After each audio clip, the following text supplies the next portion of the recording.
Pues muy buenas tardes, hermanos. Espero que os encontréis muy bien y espero que os encontréis en paz. Dice Filipenses 4:7, por nada estéis afanosos, sino sean conocidas vuestras peticiones delante de Dios en toda oración y ruego con acción de gracias. Y la paz de Dios, que sobrepasa todo entendimiento, guardará vuestros corazones y vuestros pensamientos en Cristo Jesús. Y ese es mi deseo para esta tarde, que cada uno de vosotros haya llevado sus afanes, sus preocupaciones, sus ruegos delante de la presencia del Padre, y eso te haya traído la paz de la confianza en que Dios está recogiendo esas peticiones, esas lágrimas, recogiendo esos dolores. Eso tiene que traernos paz, y así es como deseo que estéis en esta tarde, cada uno de vosotros en paz. Dicho esto, voy a orar, encomendar este tiempo al Señor y entramos al estudio. Nuestro Dios, nuestro Padre, gracias porque tú estás en control, gracias porque nadie fuera de ti puede tener esa confianza, esa tranquilidad de que un Dios que lo puede todo, un Dios que lo maneja todo, un Dios que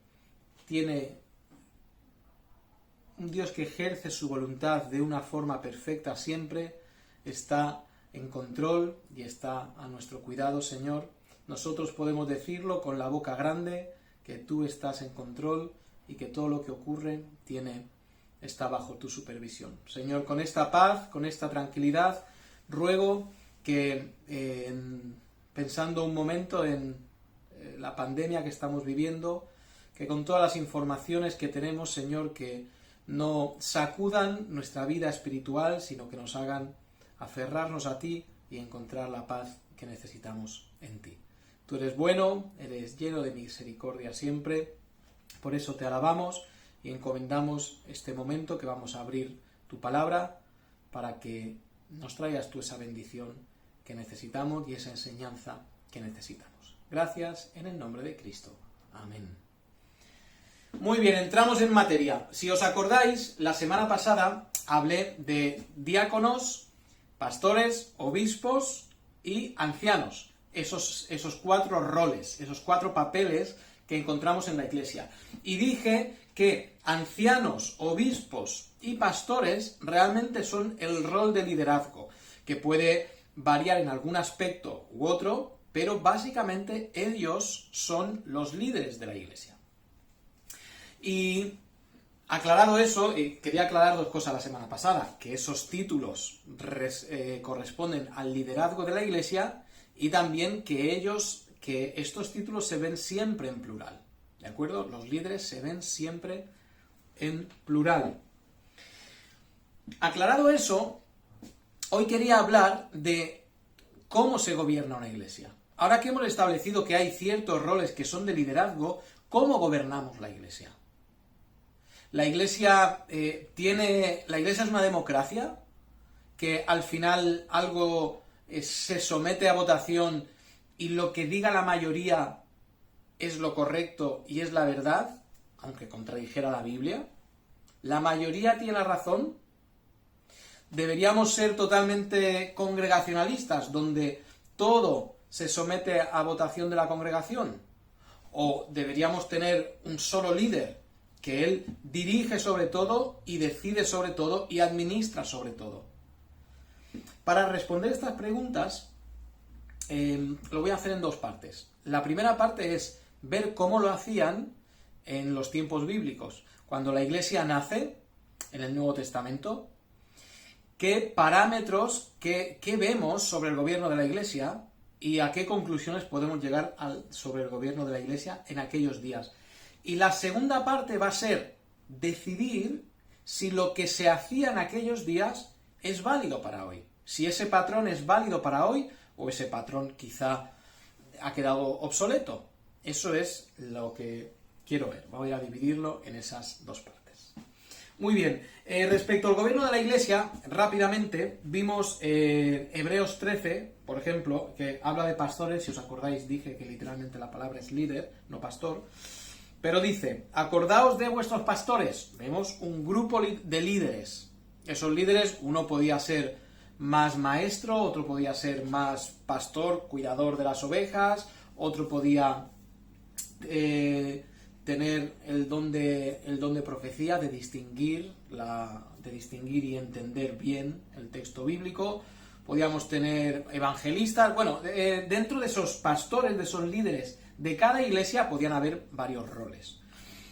Pero habla de un grupo de líderes. 13:24, saludad a vuestros pastores, la misma idea, un grupo de líderes. 13:17, obedeced a vuestros pastores, también un grupo de líderes. Fijaos, en Tito 1:5. Estos versículos en Hebreos 13 los he dicho por encima porque ya los mencioné la semana pasada. Tito 1:5, fijaos lo que está ocurriendo. A ver.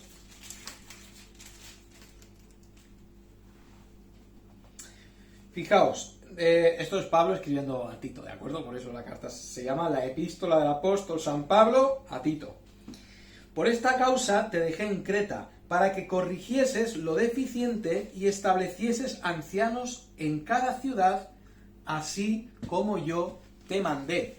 Fijaos, dice varias cosas este versículo. Lo primero es que en la ciudad de Creta había una iglesia que no tenía ancianos. Puede ser que la iglesia de Creta la hubiera levantado Pablo, que Pablo hubiera llegado y se la hubiera encontrado, que no había líderes, y lo que Pablo hace es dejar a Tito para que Tito establezca ancianos. Fíjate que no le dice Pablo a Tito, Tito, quédate y tú mandas ahí, sino que la autoridad de Tito, que le viene de Pablo, que era apóstol, por tanto tenía una autoridad especial, era a establecer ancianos, no a quedarse a gobernar él. Luego nos sigue diciendo, establecieses ancianos en cada ciudad. Por lo tanto, cada iglesia cada iglesia local, voy a decir, de esta gran iglesia que ha nacido ahí en el Nuevo Testamento, cada iglesia tenía un grupo de ancianos. Grupo de pastores, grupo de obispos, dilo como quieras. ¿Y ellos qué hacían? Bueno, pues lo vamos a ver. Por cierto, como ya he dicho que las dos palabras vienen a ser palabras de líderes, cuando habla de establecer ancianos en el versículo 5, luego dice, porque es necesario que el obispo sea irreprensible como administrador de Dios, no soberbio, no iracundo, no dado al vino. Intercambia la palabra anciano por obispo. Como significan lo mismo, no había ningún problema. Entonces da requisitos que son para ancianos y para obispos. No es que fueran diferentes roles, es que las dos palabras, al ser lo mismo, son intercambiables, son sinónimos. Muy bien. Entonces, ¿qué ha dicho esto? En las iglesias se establecían ancianos. Esto lo hacía Pablo siempre. Y esto viene... Bueno, voy a hablar más de esto. Hechos 14:23. Esta es la primera vez en el Nuevo Testamento que nos aparece la palabra ancianos.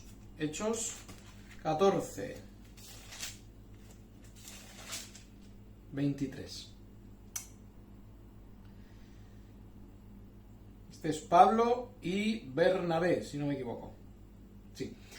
Fijaos, dice, y después de anunciar el evangelio a aquella ciudad y de hacer muchos discípulos, volvieron a Listra, a Iconio y a Antioquía, confirmando los ánimos de los discípulos, exhortándoles a que permaneciesen en la fe, diciéndoles, es necesario que a través de muchas tribulaciones entremos en el reino de Dios. Y constituyeron ancianos otra vez en cada iglesia. Por lo tanto, cada iglesia de la iglesia primitiva tenía sus ancianos que la gobernaban. Esto para los judíos era muy fácil de entender. Y acordaos que esa iglesia naciente tiene una cantidad muy grande de judíos. Para los judíos era muy fácil entender esto, porque ellos venían de un sistema igual. Ellos tenían, ya desde tiempos de Egipto, ellos tenían ancianos. Y esos ancianos se dedicaban a gobernar en las comunidades. Por tanto, casi ni es necesario explicar que esos ancianos eran los que gobernaban. Pero vamos a ver estos ancianos y estos obispos, ¿qué es lo que hacían? Vale, porque quedan establecidos para qué. establecidos para que abran y cierren la puerta de la iglesia, o establecidos para que esos ancianos pongan su casa como iglesia. En ese momento no habían locales, se juntaban en casas. ¿O para qué son esos ancianos? Bueno, vamos a ver qué hacen los ancianos en la iglesia primitiva. Tito 1:7, que lo acabamos de ver hace un momento.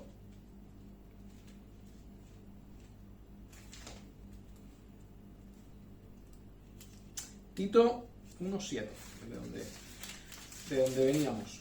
Porque en el versículo 7, usa una palabra interesante. Porque es necesario que el obispo sea irreprensible como administrador de Dios, no soberbio, no iracundo, no dado al vino, etc. Fijaos, le dice que es administrador de Dios. ¿Administrador de Dios de qué?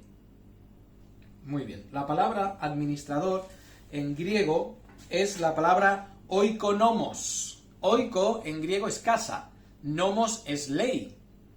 El que gobierna, el que pone la ley en casa es el oikonomos. Muchas veces se traduce esa palabra como administrador, como en esta ocasión, o podría ser mayordomo o curador, o podría traducirse también, porque la idea estaba ahí, la del tesorero. Ahora, un mayordomo o un administrador, ¿qué hace?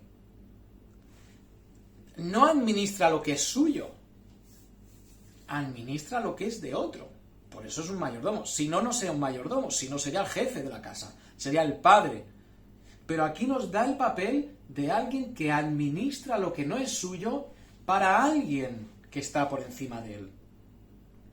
¿Qué es lo que administra el obispo, el anciano, el pastor? Administra la iglesia. Igual que un mayordomo administraba los bienes de su señor. Administra todo lo que se tiene que administrar en la iglesia. Organizando, decidiendo y todo lo que hay en medio de eso. Tenemos, muy bien, lo tenemos en primer lugar como administrador. Después en 1 Timoteo 5:7, aquí pasando un par de páginas, 1 Timoteo 5:17, fijaos cómo dice: los ancianos que gobiernan bien, ¿qué hacen los ancianos? Gobernar. ¿Qué es gobernar? Pues mira, en griego, si te queda la duda, proistemi. Pro es estar delante y istemi es permanecer. El que está delante. Eso, lo más literal que se puede traducir es presidir. Presidir. Preside la ceremonia el señor no sé qué. Y hay un señor ahí plantado. Yo presido. Es el que está ahí delante presidiendo. Por lo tanto, los ancianos que presiden bien, que gobiernan bien, ¿qué es lo que gobiernan los ancianos? La iglesia. ¿Qué es gobernar la iglesia? Pues gobernar la iglesia es tomar decisiones sobre lo que es bueno, lo que es malo, lo que se debe hacer o lo que no se debe hacer. Por eso están gobernando. Hechos 11:30. Vamos al libro de Hechos, capítulo 11. Hechos 11:30.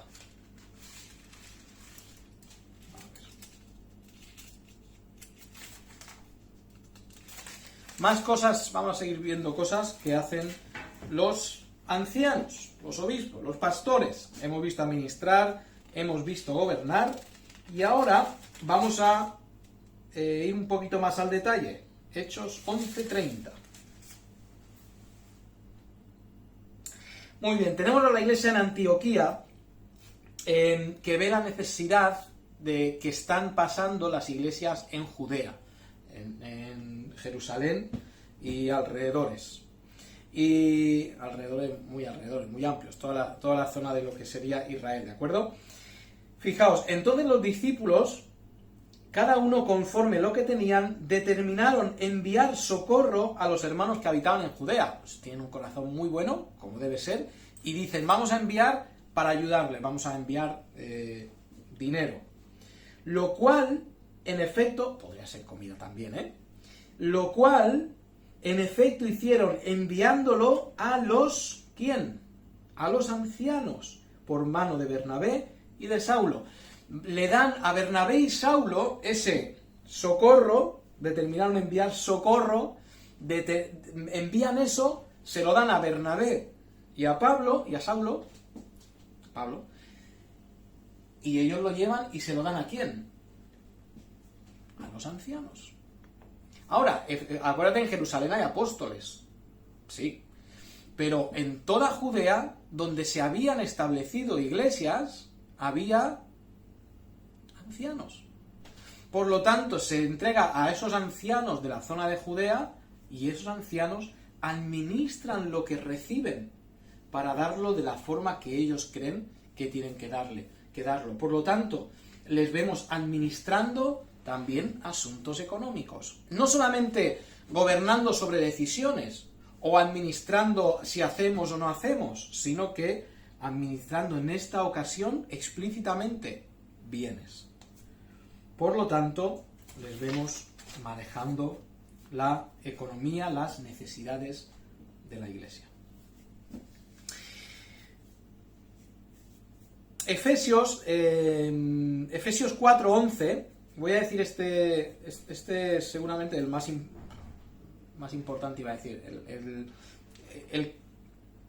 el que más relacionado está con lo espiritual. Efesios 4:11. Efesios 4:11.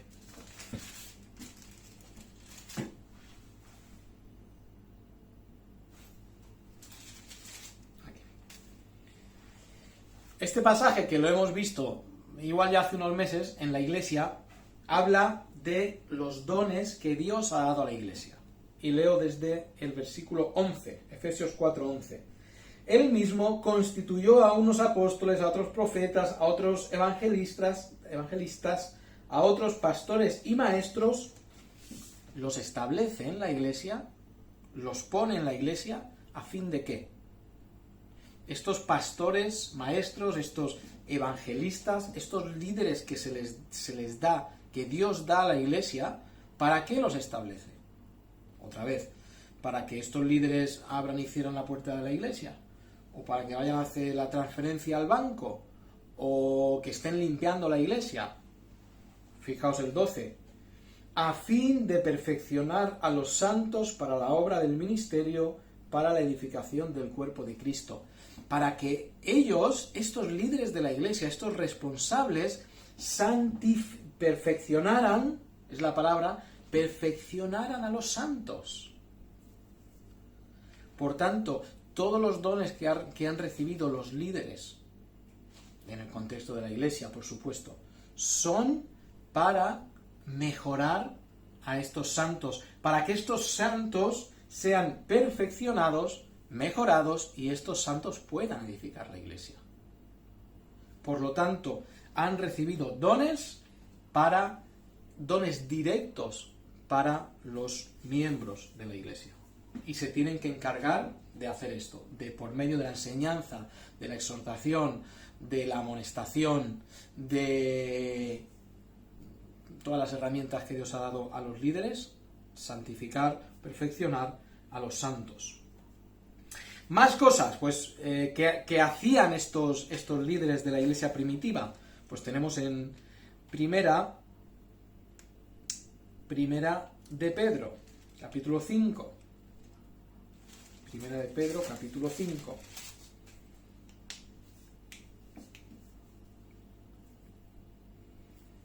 Uno al 2 dice: ruego a los ancianos que están entre vosotros, yo también, o yo anciano también con ellos, y testigo de los padecimientos de Cristo, que soy también participante de la gloria que será revelada. Apacentad la grey de Dios, que está entre vosotros, cuidando de ella no por fuerza, sino voluntariamente, no por ganancia deshonesta, sino con ánimo pronto, no como teniendo señorío sobre los que están a vuestro cuidado, sino siendo ejemplos de la grey. Y cuando aparezca el príncipe de los pastores, vosotros recibiréis la corona incorruptible de gloria. la referencia más clara que vemos aquí es la referencia a un pastor. Usa la palabra ancianos, apacentad. Ancianos, haced el trabajo de pastores. ¿Cuál es el trabajo del pastor? Aunque no seamos expertos en ninguno de esos temas, de pastorear ovejas, esos animales. Cuidar, alimentar, dirigir, guiar, supervisar, proteger. Los ancianos que eran establecidos en cada iglesia se dedicaban a pastorear a esas ovejas, a cuidarlas, protegerlas, alimentarlas, etc. Y cuando aparezca el príncipe de los pastores, y aquí está diciendo, vosotros sois pastores, pero vendrá uno, aparecerá uno que es el gran príncipe de las ovejas. Por lo tanto, vemos aquí a los ancianos pastoreando. Hebreos 13:17 nos dice, este es el versículo que nos dice que los pastores, Hebreos 13:17, obedeced a vuestros pastores y sujetaos a ellos porque ellos velan por vuestras almas como quienes han de dar cuenta para que lo hagan con alegría y no quejándose, porque esto no os es provechoso. Fijaos que tu responsabilidad, por supuesto, es velar por tu alma, y eres el principal interesado en velar por tu alma. Pero también el pastor tiene responsabilidad de velar por tu alma. Siempre que tú quieras ser pastoreado y quieras que se vele por tu alma. Si el pastor te dice, mira, esta situación está así, tú dices, pues no, yo creo que no es así y yo voy a hacer lo que yo quiera. Pero el pastor ha hecho su obligación y tú no has cumplido tu obligación. Entonces, pero él la cumplió igualmente. Por tanto, hay unos líderes a los que Dios ha dado dones para que velen por tu alma. Muy bien, esto lo hacen los pastores. Tito 1.9 nos habla que aquí lo tengo, Tito 1.9, retenedor de la palabra fiel como ha sido enseñada, estos son los requisitos, para que también pueda exhortar con sana enseñanza y convencer a los que contradicen. Para que pueda exhortar y convencer. Ellos están exhortando a la gente a seguir adelante y exhortando si están, o amonestando también si fuera necesario. Primera a Timoteo 5:17 nos dice que estos predican y enseñan. También es a lo que se dedican los pastores. Santiago 5:14, ¿está alguno enfermo entre vosotros? Llame a los ancianos de la iglesia para que oren por él. Por tanto, ahí vemos a los pastores también cuidando, a los líderes cuidando a la iglesia. Ahora, conclusión sobre el primer punto. ¿Qué hacían los ancianos, los líderes, en la iglesia primitiva? Gobernar la iglesia de arriba a abajo. Es lo que hacían. Si había que tomar decisiones, ¿quién tomaba decisiones? Si había que hacer, ¿quién hacía? Si había que deshacer, ¿quién deshacía?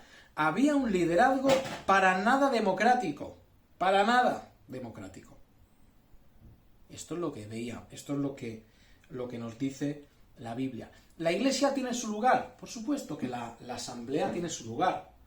Cuando, por ejemplo, en Mateo 18, cuando alguien está apostatando y vas primero personalmente, luego vas con otra persona y luego lo llevas ¿dónde? Delante de la iglesia y dices, este hombre apostata y quiero que vosotros lo sepáis.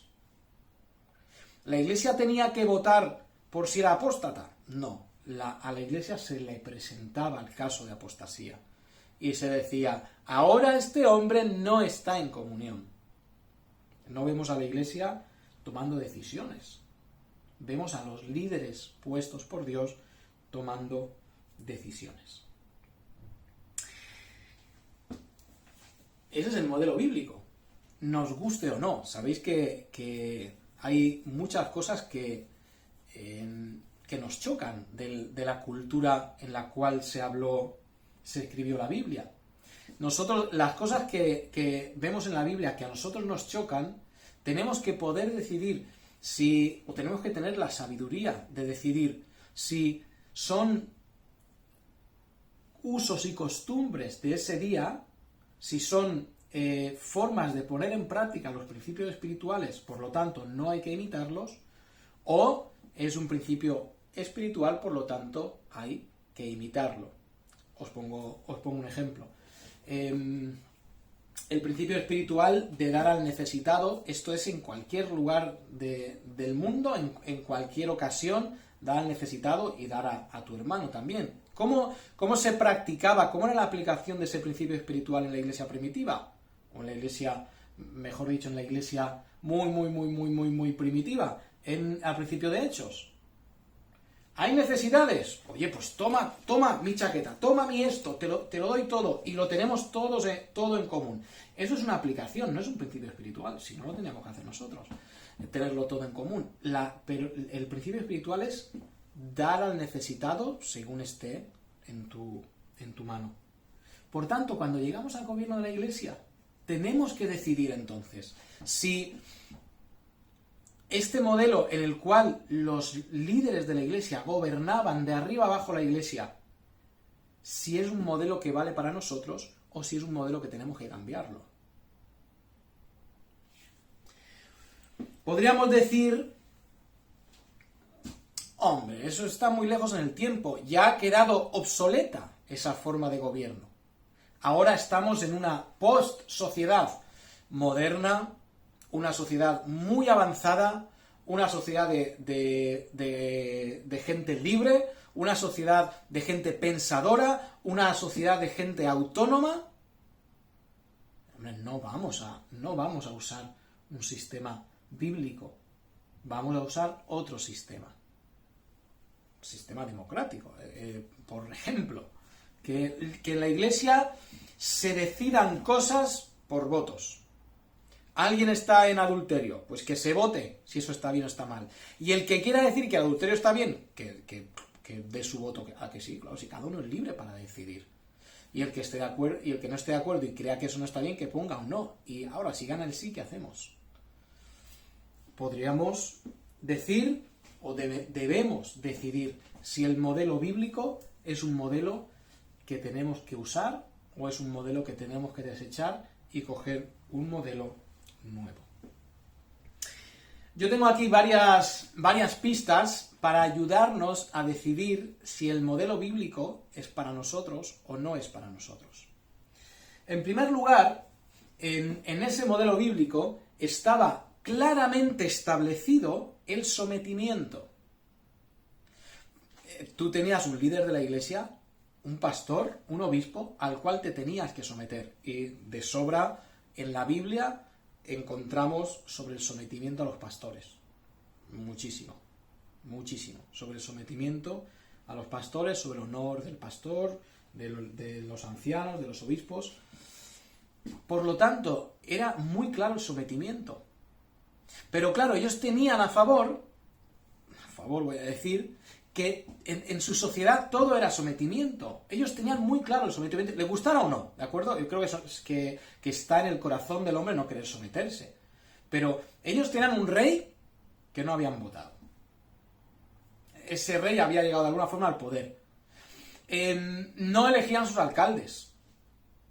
No elegían, en muchas ocasiones, casi nunca, elegían matrimonio. Sino que el matrimonio normalmente era un contrato que se hacía entre los padres. No elegían muchas cosas. No elegían los padres, eso nos pasa a nosotros hoy también. Pero ellos estaban acostumbrados a someterse a una autoridad. Hoy en día, nosotros nos han engañado a alguien diciéndonos que todos somos iguales, que yo no tengo por qué someterme a ninguna autoridad. Y eso, por supuesto, es un engaño terrible. Por lo tanto, ya sabemos, porque también lo he dicho yo muchas veces, que el sometimiento es una demostración de madurez. Que a veces pensamos, como yo soy muy maduro espiritualmente, no me voy a someter a este hombre. o como yo, mira lo que yo sé, mira quién yo soy. Por lo tanto, no me voy a someter a nadie. Si mi opinión es mejor, si lo que yo digo es más válido, si yo sé más de esto, no me voy a someter. Y eso para nosotros hoy juega en nuestra contra.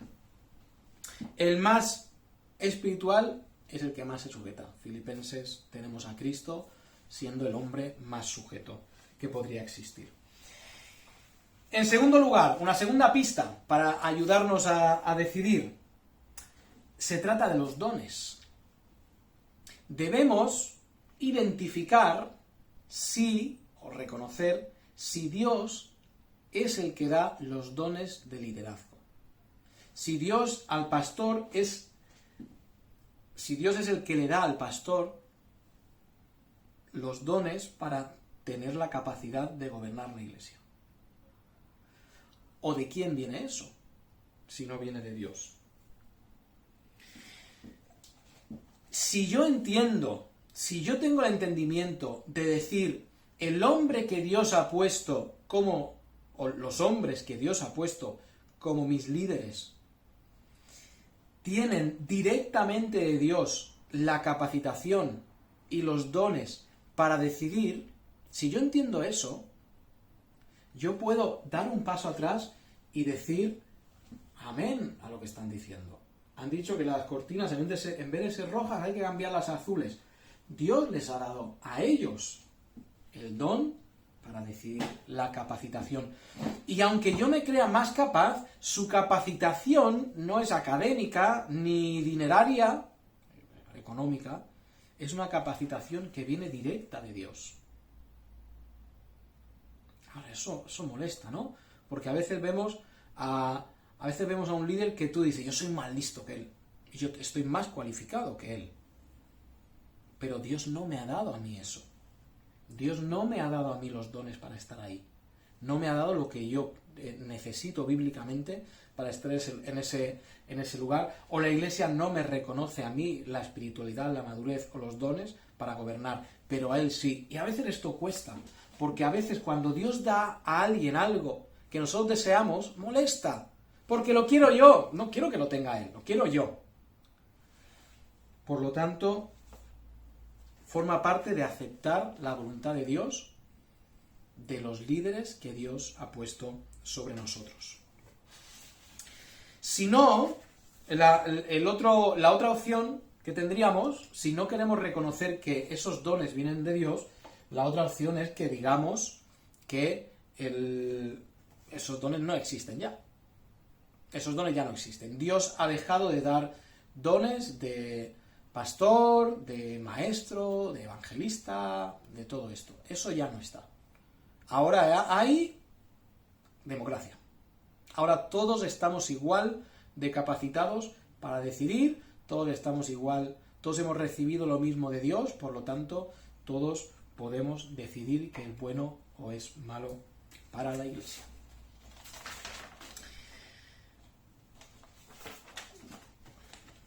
En tercer lugar, esos dones, vamos a decir que esos dones realmente son de Dios. Esos dones no los coge una persona. Yo no me planto delante de una iglesia y digo, oye, yo tengo el don de pastorear, o yo tengo el don de enseñar, por lo tanto, vengo a enseñar. Lo que hace la iglesia es reconocer los dones. ¿De acuerdo? Y esto lo facilita. ¿Por qué? Pues tú ves que con el tiempo dices, oye, me he fijado en Juan. Yo creo que no tenemos ningún Juan entre nosotros, sí. No, pero, me he fijado en Juan. Y fíjate cómo está creciendo espiritualmente. Fíjate que cómo hace él, el pastor, el papel de líder. Fíjate como yo tuve un problema el otro día y él estuvo conmigo todo el tiempo hasta que lo solucioné. Y mira, sí, Juan el otro día, lo mismo, mira, pinché una rueda y le llamé y él vino corriendo y me ayudó y tal. Y mira cómo el otro día cómo predicó, cómo expuso la palabra y fui alimentado. Y lo que va ocurriendo es que la propia iglesia identifica ciertos dones, esos dones de liderazgo, los identifica en un hombre. Y ese hombre no tiene que estar todo el día, yo soy líder, yo tengo los dones. ese hombre trabajando humildemente para la iglesia y en silencio, un día la iglesia dice, pero tú tienes que ser líder. Reconocemos que Dios te ha dado los dones para ser líder. Eso funciona. Y eso funciona en las iglesias mucho. Que vemos a alguien madurar y oye, pues tiene que estar entre los líderes. Por lo tanto, esos dones no son autoproclamados, sino que los reconoce la iglesia. Es por eso que en una elección de líderes, nosotros no tenemos la ventaja que, por ejemplo, tenían Pablo con Timoteo, que Pablo tenía la autoridad apostólica, y él dice, venga, vengo y mira, yo creo que este y este son los más espirituales, por lo tanto, ancianos. Nosotros no tenemos a Pablo entre nosotros para que diga, mira, este y este y este tienen que liderar la iglesia. ¿Cómo lo hacemos? De la forma más natural que hay. En la práctica, ¿cómo lo hacemos nosotros, nuestra iglesia? De la forma más natural que hay. ¿Qué hombres creéis que tienen los dones para liderar? Esos hombres que vosotros creéis que tienen los dones para liderar, los vamos a poner como líderes. Esto es lo que hacemos nosotros. Nosotros tenemos, en cierto sentido, la ventaja de poder elegir. Poder reconocer quiénes son entre nuestro cuerpo, nuestra pequeña iglesia, quiénes son los líderes y quién queremos que esté liderando la iglesia. Fijaos, si nosotros cogemos el modelo bíblico, que como he dicho, debemos coger el modelo bíblico. Si nosotros cogemos el modelo bíblico, que es una iglesia gobernada por hombres a los cuales Dios ha dado los dones para liderar, deberíamos tener una iglesia donde los hombres, donde los obispos, pastores, ancianos, gobiernen y tomen las decisiones. Esto es como debería ser la iglesia hoy. Hay diferentes, y esto hay gente que lo ve de diferente forma, hay denominaciones que, igual lo dije un poco la semana pasada, como la episcopal, que ellos tienen siempre a alguien por encima que decide, un obispo que lleva 50 iglesias y que toma decisiones sobre iglesias que igual no ha pisado en su vida, con la inconveniencia que sea eso. Nuestro modelo es un modelo donde la congregación elige a los líderes a los que se va a someter. Claro, porque podríamos decir, vale, yo me someto, yo elijo líderes, pero esos líderes me van a dar cuentas a mí. Por lo tanto, yo soy, al final, la congregación es la que termina decidiendo sobre asuntos. Y esto no es así. Cuando tú vas a una iglesia nueva, tú dices, me cambio de iglesia, me voy a una iglesia nueva. Tú estás eligiendo a un pastor o a una serie de pastores a los cuales someterte. Por lo tanto, tú dices, Señor, yo siento que tú me estás llevando a esta iglesia, por lo tanto, siento que me estás indicando que este Señor es al cual me tengo que someter. En nuestra iglesia, elegidos los líderes, como hemos hecho hace muy poco, una vez que los hemos elegido, estamos reconociendo de Dios estamos reconociendo que Dios, cuando se eligen unos líderes, a partir de este momento en que les elegimos, no solamente es una elección de me gusta más o me gusta menos, es una elección de que Dios le está poniendo a él para liderar la iglesia. Dios le ha dado una serie de capacidades que no ha dado a nadie más para que gobierne la iglesia. Por lo tanto, ahora que lo he elegido, me someto a ellos. Estás eligiendo a alguien para someterte a esa persona. Y dices, a partir de ahora que le he reconocido los dones de Dios, a partir de ahora lo que esa persona decida es de Dios. Esto es el modelo bíblico. Si no, id por la Biblia y buscar el gobierno. Y quien recibía autoridad, gobernaba. Por lo tanto, se tiene que aplicar a nuestra iglesia. En nuestra iglesia y en cualquier otra iglesia, se debe escuchar a la membresía. Y intentamos hacerlo en nuestra iglesia, escuchar a los que asisten. Y dicen, pues yo quiero más esto, yo quiero más lo otro, me gustaría un poco más de esto, me gustaría un poco más de lo otro. Y hay que escucharlos. Pero una vez que los líderes se han sentado a decidir, ellos son voz de Dios. La decisión que ellos tomen viene de Dios. Porque nosotros lo hemos reconocido eso, porque los miembros juntos hemos dicho, estos hombres tienen la capacidad divina dada por Dios para liderar la iglesia, para gobernarnos, para administrarnos y para todo lo que hemos visto que hacían los ancianos en ese día. ¿Qué ocurre? ¿Qué nos puede pasar? Que hagamos un poco de efecto péndulo. Como tantas veces hemos visto a hombres aprovecharse de su estatus para gobernar para su beneficio, para ejercer señorío, como leíamos en Pedro. Dice que se gobierne, se pastoree, pero no como con señorío, no como diciendo yo soy el señor de esto, sino yo soy el mayordomo de esto. Que hemos visto tantas veces que se ha llegado al abuso, que hemos reaccionado. Y esto, los congregacionalistas, que son un poco el modelo que más o menos seguimos en nuestra iglesia, viene históricamente de eso. Viene históricamente de que en cierto momento hay unos abusos de poder y la iglesia se va al otro lado y dice, pues nada, ahora decidimos nosotros. Nos olvidamos de líderes y decide la iglesia. Eso es el congregacionalismo extremo. Todo se vota entre todos y la mayoría es lo que vale. Nosotros no podemos irnos al efecto péndulo y decir, como hay hombres que han gobernado mal, vamos a quitar el modelo bíblico y a poner un modelo democrático. Porque sabemos de sobra que la mayoría no tiene siempre la razón y a veces no la tiene casi nunca.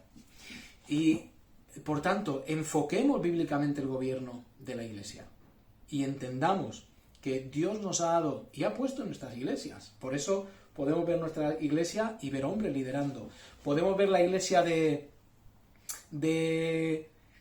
cualquier iglesia en Madrid, hay una serie de hombres liderando. La iglesia de Alicante, unos hombres liderando. La iglesia de no sé dónde, unos hombres liderando. La iglesia de no sé dónde, unos hombres liderando. Porque Dios ha hecho la maravilla de que en su cuidado perfecto de la iglesia ha establecido, a través del reconocimiento de los dones, a través de los miembros, el liderazgo en las iglesias. Por eso, hermanos, es tan importante que entendamos el papel la gran responsabilidad que es elegir diáconos, elegir ancianos y después someternos a ellos, estar orando por ellos, porque ellos están decidiendo están administrando, están gobernando la iglesia.